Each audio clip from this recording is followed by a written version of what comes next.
Xin chào các bạn, sau đây mình sẽ test live âm thanh của cây sáo la trầm mã 1110. Một cây la trầm lứa Bắc, hình thức rất là đẹp. Đó. Những cái vân rất là đặc trưng của lứa Bắc. Đó. Từ độ dài thẳng và tròn rất là đẹp.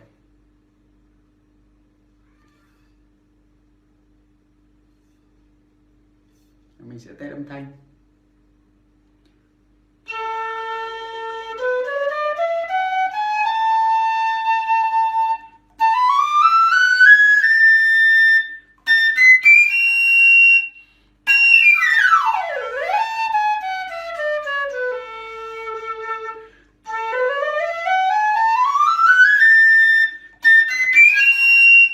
Đó, rất là vang và ấm các bạn.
Mã 1110 các bạn nhé.